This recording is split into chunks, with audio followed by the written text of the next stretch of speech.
नमस्कार, मी अनिल उपाध्ये. शिवसिद्ध बातमीपत्रात आपलं स्वागत आहे. पाहूया आजची बातमी. हातकणंगले तालुक्यातील रुकडी जिल्हा परिषद मतदारसंघामध्ये जिल्हा परिषदसाठी 4 उमेदवार रिंगणात आहेत, तर रुकडी पंचायत समितीसाठी 5 उमेदवार आणि हेरले पंचायत समिती मतदारसंघामध्ये 3 उमेदवार निवडणूक लढवत आहेत. प्रचार प्रचंड ताकदीने करण्यात आला.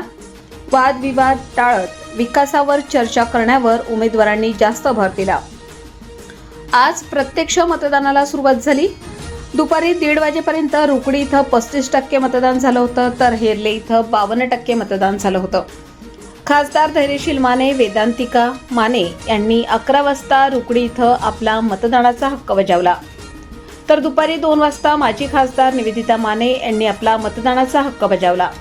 तर सरपंच राजश्री रुकडीकर, शिवसेनेचे उमेदवार अतिश शिंगे, वंचित बहुजन आघाडीचे उमेदवार जनार्दन गायकवाड यांनी, तर अपक्ष उमेदवार अविनाश बनगे यांनी चोकाक इथं, तर काँग्रेसचे उमेदवार स्वप्नील आवळे यांनी हेरले इथे आपला मतदानाचा हक्क बजावला. निवडणुकीदरम्यान जिल्हा पोलीस प्रमुख योगेश कुमार गुप्ता आणि निवडणूक निर्णय अधिकारी दीपक शिंदे यांनी रुकडी, माणगाव, रुई यासह अनेक गावातील मतदान केंद्रांना भेटी दिल्या. माणगावमध्ये 2 दिवसांपूर्वी झालेल्या वादाच्या पार्श्वभूमीवर पोलिसांनी SRPची तुकडी तैनात केली असून 2 दिवस झाले पोलीस गस्त घालत आहेत. परिस्थिती तणावपूर्ण असली तरी गावामध्ये शांतता निर्माण झाली आहे. मतदान अतिशय संथ पण शांततेने सुरू आहे.